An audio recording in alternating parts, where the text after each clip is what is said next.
Olá, 10 horas em ponto agora. Nós estamos ao vivo com mais um giro pelas principais notícias. E olha, desde 1946 o mundo não registrava tantos conflitos. Os dados são de um levantamento do Instituto de Pesquisa norueguês.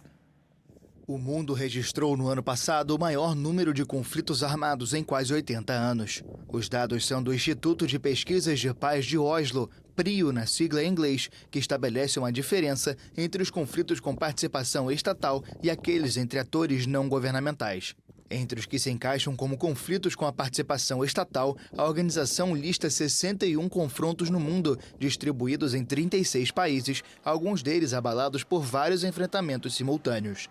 Do lado dos confrontos não estatais, o estudo cita 74, mas destaca que a América Latina foi a região com o maior número de mortes deste tipo, com quase 13 mil, 4 vezes a mais que na África e 74% do total mundial.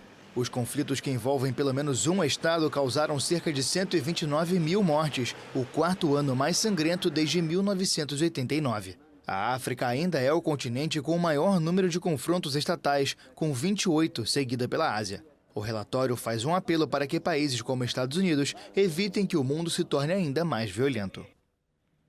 E aqui no Brasil, mesmo após a Petrobras ter anunciado a redução da gasolina no último dia 2 de junho, muitos consumidores alegam que ainda não perceberam a queda dos preços nos postos de combustíveis. Na cidade de Teixeira de Freitas, no extremo sul da Bahia, motoristas relatam que o município tem a gasolina mais cara do país.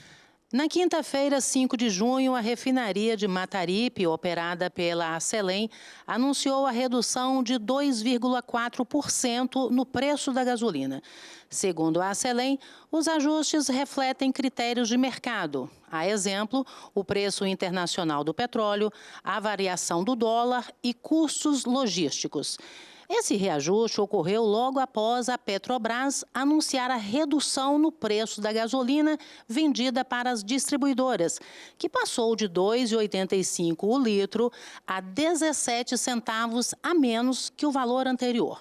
Fomos conferir se esse reajuste já chegou aos postos de Teixeira de Freitas. E Denilton não sentiu a queda no preço. Não, no momento não, ainda não, entendeu? Porque para mim tá quase a mesma coisa. Eu que não baixou nada não. Eu rodo mesmo, tô procurando preço, até porque, né, geralmente tem um posto diferente de 20 centavos, 15, né? Tem 40 centavos, tem diferença, entendeu? E fazendo malabarismo, né? Descer malabarismo, porque senão, entendeu? Pesa muito no bolso, né?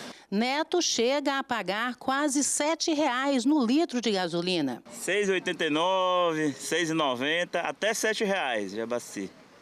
Até R$ 7,00. Então, uma baixa nesse momento seria interessante, né? Muito. Seria ótimo, né? Nossa, a gente que abastece aí anda muito, né? Seria ótimo. O senhor costuma abastecer quantas vezes na semana? Eu abasteço 2 vezes na semana. 8 vezes no mês. O preço da gasolina em Teixeira de Freitas varia entre R$ 7,14 o litro da aditivada e R$ 6,90 o litro da comum.